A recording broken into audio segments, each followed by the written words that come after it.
Assalamualaikum warahmatullahi wabarakatuh. Nama saya Uswatun Hasanah, NIM 5011900302, kelas 2I, Prodi Ekonomi Syariah, Fakultas Ekonomi dan Bisnis Islam, Universitas Islam Negeri Sultan Taha Saifuddin Jambi. Baiklah, di sini saya akan menjawab soal-soal ujian akhir semester pada mata kuliah pengantar manajemen dengan dosen pengampu Pak Seth Haryanto SHMH. Adapun pertanyaan pertama yaitu dalam ilmu manajemen terdapat 4 tahap dasar planning atau perencanaan. Jelaskan. Yaitu tahap pertama menetapkan tujuan atau serangkaian tujuan dimulai dengan keputusan-keputusan tentang keinginan atau kebutuhan organisasi atau kelompok kerja. Tanpa rumusan target atau tujuan yang jelas, organisasi akan menggunakan sumber daya secara tidak efektif. Tahap kedua yaitu merumuskan keadaan saat ini. Pemahaman akan posisi atau keadaan organisasi sekarang ini daripada tujuan yang hendak dicapai atau sumber daya yang tersedia untuk pencapaian tujuan merupakan hal sangat penting karena tujuan dan rencana menyangkut waktu yang akan datang. Hanya setelah keadaan organisasi saat ini dianalisa, rencana dapat dirumuskan untuk menggambarkan rencana kegiatan lebih lanjut. Tahap ini memerlukan informasi terutama tentang keuangan dan data statistik yang diperoleh melalui komunikasi dalam organisasi.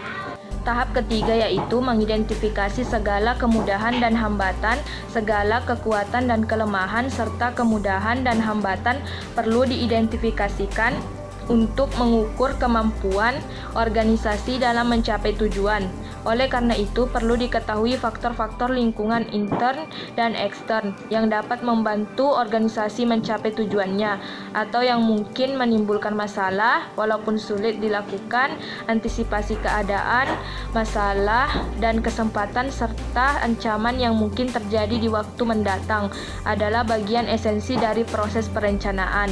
Tahap keempat yaitu mengembangkan rencana atau serangkaian kegiatan untuk pencapaian tujuan.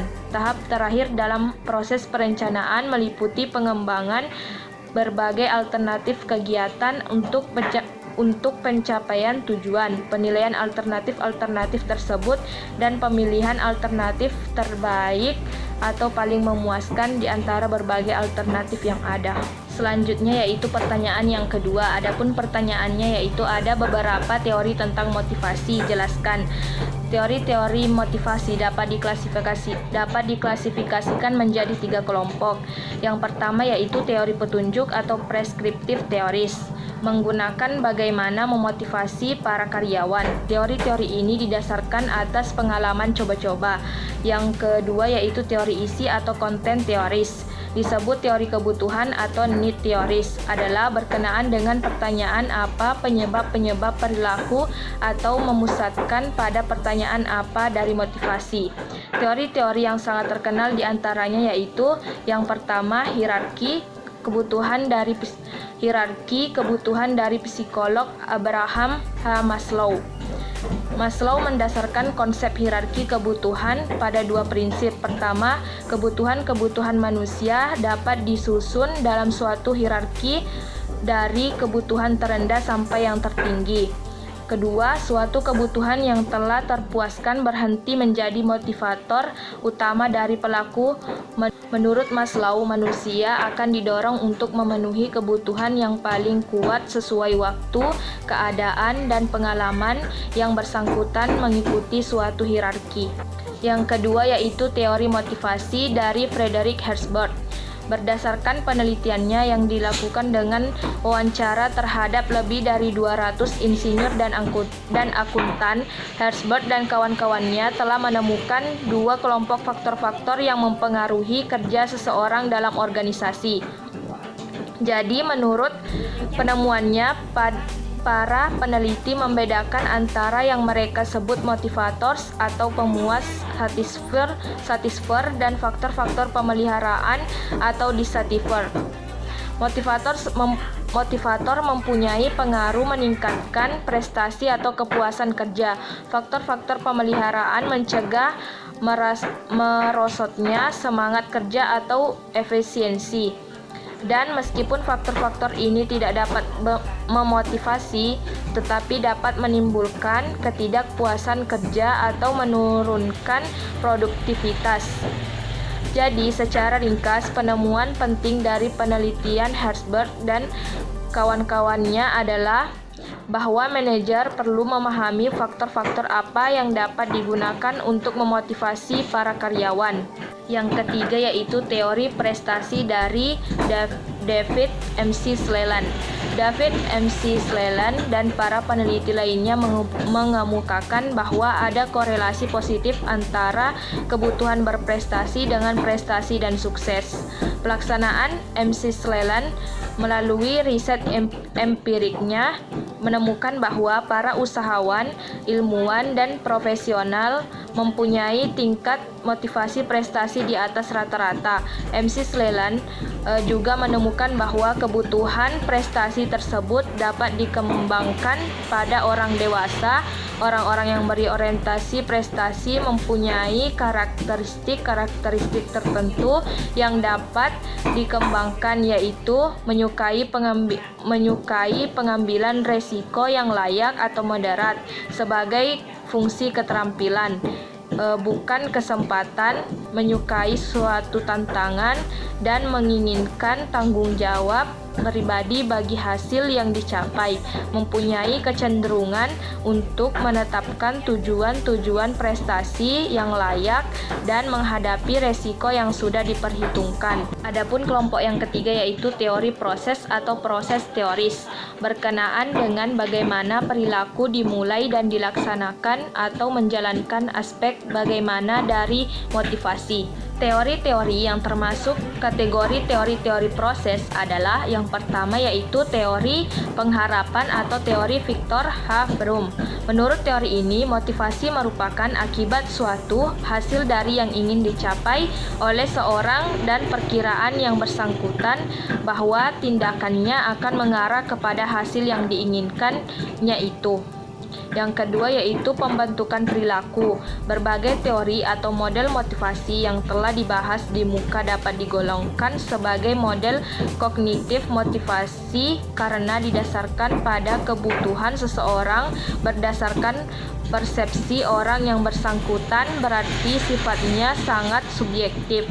Perilakunya pun ditentukan oleh persepsi tersebut. Yang ketiga yaitu teori Porter-Lawler. Model Porter-Lawler adalah teori pengharapan dari motivasi dengan versi orientasi mendatang dan juga menekankan antisipasi, tanggapan-tanggapan atau hasil-hasil. Para manajer tergantung terutama pada pengharapan di masa yang akan datang dan bukan pengalaman masa lalu. Yang keempat yaitu teori keadilan. Teori ini mengemukakan bahwa orang akan selalu cenderung membandingkan antara satu, masukan-masukan yang mereka berikan pada pekerjaannya dalam bentuk pendidikan, pengalaman, latihan, dan usaha. Yang kedua, hasil-hasil atau penghargaan-penghargaan yang mereka terima, seperti juga mereka membandingkan balas jasa yang diterima karyawan lain dengan yang diterima dirinya untuk pekerjaan yang sama. Selanjutnya, pertanyaan yang ketiga. Adapun pertanyaannya yaitu, pembelajaran berbasis online dipilih sebagai suatu model yang ditetapkan pada dunia pendidikan pada masa pandemi COVID-19 yang terjadi akhir-akhir ini. Opini dan argumen yang beragam muncul baik di kalangan pendidik maupun peserta didik terhadap penerapan metode ini yang tentu pada pelaksanaannya memiliki kendala-kendala tersendiri pada setiap orang. Jika saudara adalah sebagai seorang pimpinan atau leader pada suatu institusi pendidikan, motivasi apa yang bisa saudara berikan dan sampaikan kepada seluruh komponen yang terdapat dalam struktur organisasi kerja saudara demi tercapainya tujuan? Jelaskan dan ilustrasikan motivasi yang dimaksud. Saat ini dunia dikejutkan dengan mewabahnya suatu penyakit yang disebabkan oleh sebuah virus yang bernama corona atau dikenal dengan istilah COVID-19. Virus ini menyebar hampir ke seluruh dunia dengan sangat cepat. termasuk di Indonesia. Sejak merebaknya pandemi COVID-19 di Indonesia, telah menimbulkan banyak dampak pada berbagai sektor kehidupan seperti perekonomian, kehidupan sosial, dan dunia pendidikan pun ikut merasakan dampaknya. Sehingga seluruh kegiatan di sekolah ikut terganggu dan proses pembelajaran pun dilakukan secara online. Namun, dengan penerapan metode ini dalam pelaksanaannya tentu memiliki kendala tersendiri pada setiap orang. Saya sebagai kepala sekolah, saya yakin dengan adanya pengambilan langkah-langkah dan strategi yang tepat dan koordinasi yang baik dengan seluruh pihak sekolah, maka proses pembelajaran dan pengajaran di tengah wabah COVID-19 akan berjalan lancar sehingga dapat mencapai tujuan yang diinginkan. Adapun langkah yang saya ambil yaitu dengan menumbuhkan semangat belajar yang tinggi dan apresiasi kepada guru, siswa, dan orang tua, dan memberikan metode pembelajaran yang menarik sehingga tidak membuat semangat siswa menurun, dan dengan menyelipkan aspek life skill atau kecakapan hidup sehingga siswa merasa pembelajaran daring menyenangkan dan bermakna.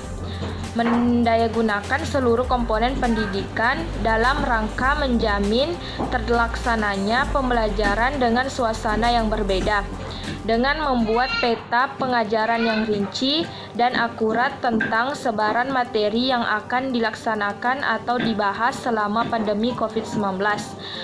Meminta para guru antar mata pelajaran untuk dapat berkolaborasi dan mengatur jadwal sehingga beban tugas peserta didik tidak terlalu tinggi dan menumpuk. Guru juga dapat memberikan tugas terukur, namun tetap memastikan bahwa tiap hari pembelajaran peserta didik terlaksana tahap demi tahap dari tugas tersebut. Pembelajaran berbasis online ini harusnya mendorong siswa menjadi kreatif mengakses sebanyak mungkin sumber pengetahuan, menghasilkan karya, mengasah wawasan, dan ujungnya membentuk siswa menjadi pembelajar sepanjang hayat. Prinsip-prinsip pemanfaatan teknologi yang harus menjadi acuan guru dalam memanfaatkan teknologi yaitu memberikan ruang gerak siswa untuk bereksplorasi, memudahkan interaksi dan kolaborasi antara siswa, guru, dan siswa-siswa di tengah pandemi COVID-19 ini. Sistem pendidikan kita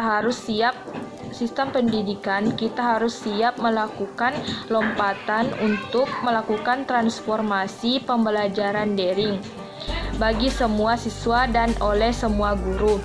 Kita memasuki era baru untuk membangun kreativitas, mengasah skill siswa, dan peningkatan kualitas diri dengan perubahan sistem, cara pandang, dan pola interaksi kita dengan teknologi.